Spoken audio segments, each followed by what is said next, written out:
Hola, ¿cómo vamos? Te saluda el doctor Diego Yumikinga y en esta oportunidad vamos a hablar sobre insuficiencia respiratoria. Ok, entonces vamos a arrancar con el concepto de insuficiencia respiratoria. Definimos insuficiencia respiratoria aquella patología que cursa con valores inferiores o inferiores a 60 milímetros de mercurio de la presión parcial de oxígeno. Esto se define como insuficiencia respiratoria. Ahora, existen múltiples mecanismos por los cuales un paciente conlleva a tener una insuficiencia respiratoria. Dentro de estos existe la relación ventilación-perfusión, que es la que ahora me voy a referir en este momento. En condiciones normales, durante el proceso de respiración, es decir, el movimiento de inspiración y expiración, generalmente existe una ventilación y perfusión adecuada. En este concepto, pues bueno, durante la inspiración ingresa gran cantidad de oxígeno a los pulmones con la finalidad de ser distribuido a lo largo de todo el cuerpo. Sin embargo, tenemos que tener presente que va a existir una perfusión, es decir, que la circulación en este caso va a llegar a la membrana, al alveolo capilar, y de esta manera se va a producir el intercambio entre oxígeno y CO2. Es por esta razón que en una adecuada perfusión la sangre o el vaso sanguíneo lleva consigo CO2 y de esta manera se produce el intercambio a nivel de la membrana alveolo-capilar y se suscita una oxigenación adecuada. Cuando existe un desequilibrio o una ruptura en cuanto a la relación entre ventilación y perfusión, sucede la hipoxemia o sucede la insuficiencia respiratoria, y en este caso tenemos dos cosas muy puntuales. Puede verse alterado en este caso la ventilación y también puede verse alterada en este caso la perfusión. ¿Cómo se suscita esta circunstancia? La ventilación puede verse alterada cuando el parénquima pulmonar se encuentra ocupado, sea en este caso por un derrame pleural, sea por una telectasia o sea por una condensación, es decir, que parte del parénquima pulmonar se encuentra ocupado. Por por estas razones, el oxígeno que llega acá a nivel del parénquima pulmonar no se va a distribuir de manera homogénea y no se va a producir un intercambio oxígeno-CO2 de manera adecuada. Sin embargo, la circulación está normal, es decir, que la circulación, en este caso, la sangre va a llegar cargada de CO2, esperando ser intercambiada y de esta manera ser eliminada a través de la exhalación. Pero en estas circunstancias, pues el parénquima pulmonar se encuentra ocupado y existe una deficiencia de la ventilación. A esto se lo conoce con el nombre de shunt. Y por el otro lado, la perfusión se va a ver alterada en circunstancias en donde existe un taponamiento, una circunstancia peculiar, una patología peculiar en donde se suscita esto es la tromboembolia pulmonar. Entonces, en estas circunstancias, el pulmón no está afectado y el oxígeno entra sin ningún inconveniente y se distribuye a lo largo de todo el pulmón. Sin embargo, la circulación es la que está afectada. Aquí se produce un taponamiento y por ende razones va a haber zonas de pulmón en donde no se va a provocar el intercambio entre CO2 y pulmón debido a que existe un colapso en la circulación. Y esto da como consecuencia una alteración de la perfusión y esto, en resumidas cuentas, lleva a un deterioro de la presión de oxígeno por debajo de 60 milímetros de mercurio. Sin embargo, hay que tomar en consideración que en condiciones fisiológicas la distribución de la ventilación-perfusión en el pulmón no es homogéneo. Es decir, que van a existir tres tipos de zonas que se les denomina zonas de West, y cada una de estas va a tener una característica o una peculiaridad. Es decir, en la zona 1 va a ser la zona del pulmón que se va a encontrar mayor ventilada, pero la perfusión va a ser pequeña o mínima. La zona 2, en cambio, va a tener un equilibrio, es decir, la ventilación va a ser igual o similar a la perfusión. Y la zona 3, en este caso, se suscita lo contrario a la zona 1. La perfusión va a ser adecuada y en este caso la ventilación va a ser reducida. En conclusión, las zonas de West, lo que nos trata de decir las zonas de West es que existen zonas del pulmón que van a estar más aireadas que otras. En este caso, la zona con mayor gas o con mayor aire es la zona 1. ¿Sí?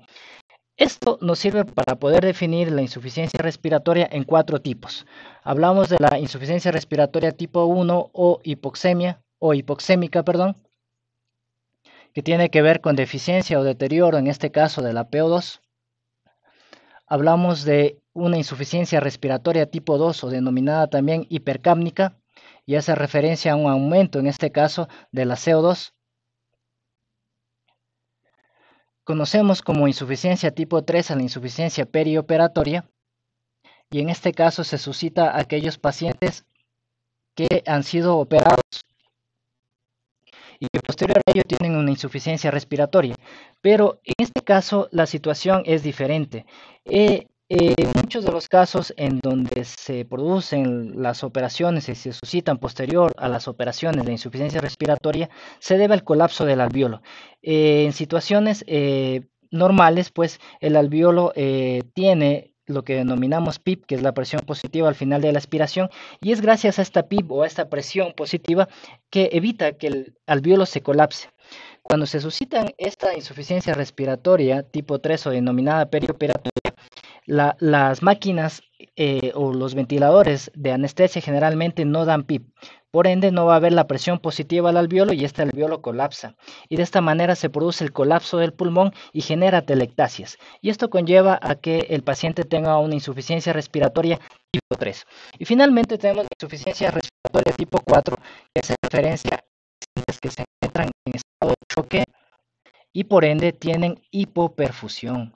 ¿Qué quiere decir esto? Que en estas circunstancias este paciente no tiene suficiente circulación o tiene hipovolemia, tiene hipoperfusión, por ende no llega suficiente cantidad de sangre acá para ser intercambiado con el oxígeno. Y esto provoca un grado de insuficiencia respiratoria que se lo conoce como tipo 4. Si hablamos de insuficiencia respiratoria es un deterioro del oxígeno, no es descabellado pensar que el tratamiento justamente es oxígeno. Pero el tratamiento en estas circunstancias va a depender o debe de individualizarse. Ejemplo, en este caso, donde existe una condensación, donde existe un proceso infeccioso que conlleva a una ocupación del parénquima pulmonar, pues obviamente vamos a dar oxígeno y también vamos a dar antibióticos para poder descartar o desvincular este proceso infeccioso inflamatorio que se está produciendo acá. Pero en las circunstancias como en la tromboembolia pulmonar, en donde existe una obstrucción debido a la presencia de un trombo a nivel de la circulación, nosotros podemos dar oxígeno, pero sin embargo, si no se resuelve este trombo de acá, no va a haber el intercambio entre oxígeno y CO2 debido a que está dañada la perfusión, más no la ventilación. Entonces, en este tipo de circunstancias, lo que se debe de hacer es una trombectomía, si amerita el caso, con la finalidad de poder destapar este vaso que se encuentra ocluido para que siga el flujo normal en este vaso ocluido y de esta manera se produzca el intercambio oxígeno y CO2. Pero en esencia, el tratamiento de la insuficiencia respiratoria, pues bueno, es en este caso el oxígeno. Y este oxígeno nosotros lo vamos a administrar, se puede administrar en cánulas de bajo flujo, ¿sí? Que son generalmente las que tenemos, las cánulas nasales, las mascarillas nasales. También tenemos dispositivos que aportan oxígeno y estas son las denominadas cánulas de alto flujo o dispositivos de alto flujo, ¿sí? Y finalmente, o en escalera, el tratamiento va de esta manera. Cuando no es suficiente oxígeno a través de estos dispositivos, tenemos la ventilación mecánica. La ventilación mecánica generalmente la podemos distribuir en dos grandes tipos. Ventilación mecánica no invasiva, ¿sí? En donde generalmente el paciente está despierto y está conectado a un respirador mecánico, pero en estas circunstancias tenemos una mascarilla especial. Y la ventilación mecánica no invasiva, en donde necesariamente nosotros debemos asegurar la vía aérea a través de ¿qué? A través de colocar un tubo endotraqueal y de ahí conectarlo a un respirador mecánico. Entonces, estas circunstancias se suscitan cuando falla el aporte de oxígeno, o sea, bien por cánula nasal de bajo flujo o a través de cánula nasal de alto flujo.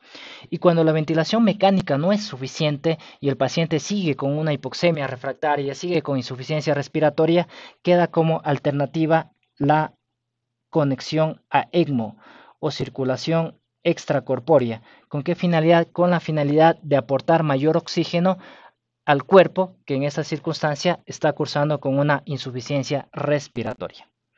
Bueno, esto es todo lo que les puedo aportar en esta pequeña clase denominada insuficiencia respiratoria. Nos estaremos viendo en videos subsecuentes. Gracias.